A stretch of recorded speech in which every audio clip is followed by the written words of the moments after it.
3, 2, 1, start. The special leave petition has been filed against the judgment and order dated 24th April 2008, passed in writ petition number 28 of 2006 by the High Court of Andhra Pradesh, by which the writ petition against the order of dismissal of the petitioner's application and successive appeals under the Right to Information Act 2005 has been dismissed. In the said petition, the direction was sought by the petitioner to the respondent number 1 to provide information as asked by him via his application dated 15 November 2004 from the respondent number 4, a judicial officer, for what reasons the respondents number 4 had decided his miscellaneous appeal dishonestly.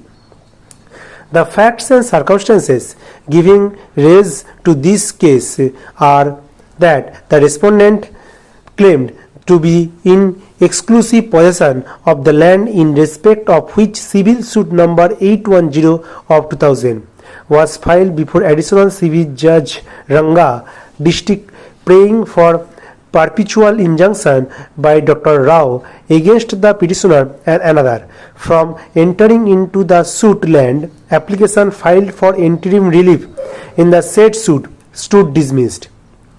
Being aggrieved, the plaintiff therein preferred CMA number 180 of 2000 and the same was also dismissed. Two other suits were filed in respect of the same property, impleading the petitioner also as the defendant in one of the suits, that is OS number 873 within bracket 3 of 2003. The trial court granted temporary injunction against the petitioner. Being aggrieved, petitioner referred the CMA number 64 of 2003, which was dismissed by the appellant court respondent number 4 vide order dated 10th August 2004.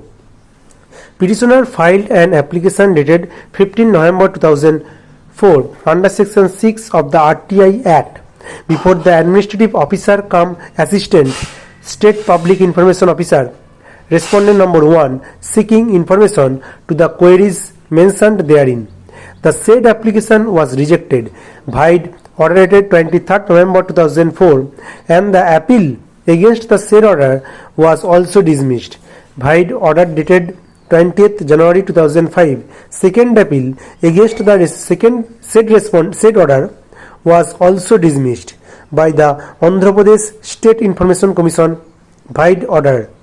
The petitioner challenged the said order before the High Court, seeking a direction to the respondent number 1 to furnish the required information immediately. The appellant was convicted by the trial court under section 306 IPC on the allegation that his farm labor within the deceased committed suicide because of her harassment meted out to him by the appellant.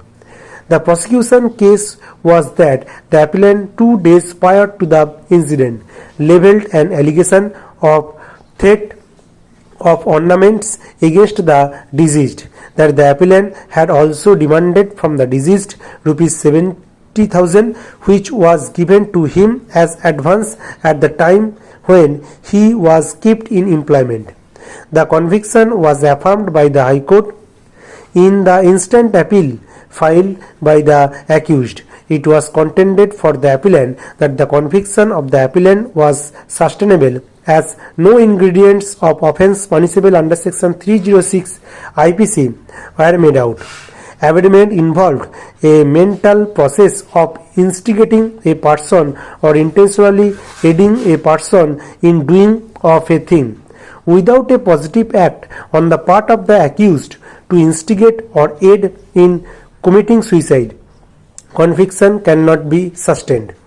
The intention of the legislature and the ratio of the cases decided by this court is clear that in order to convict a person under section 306 IPC, there has to be clear mens rea to commit the offence.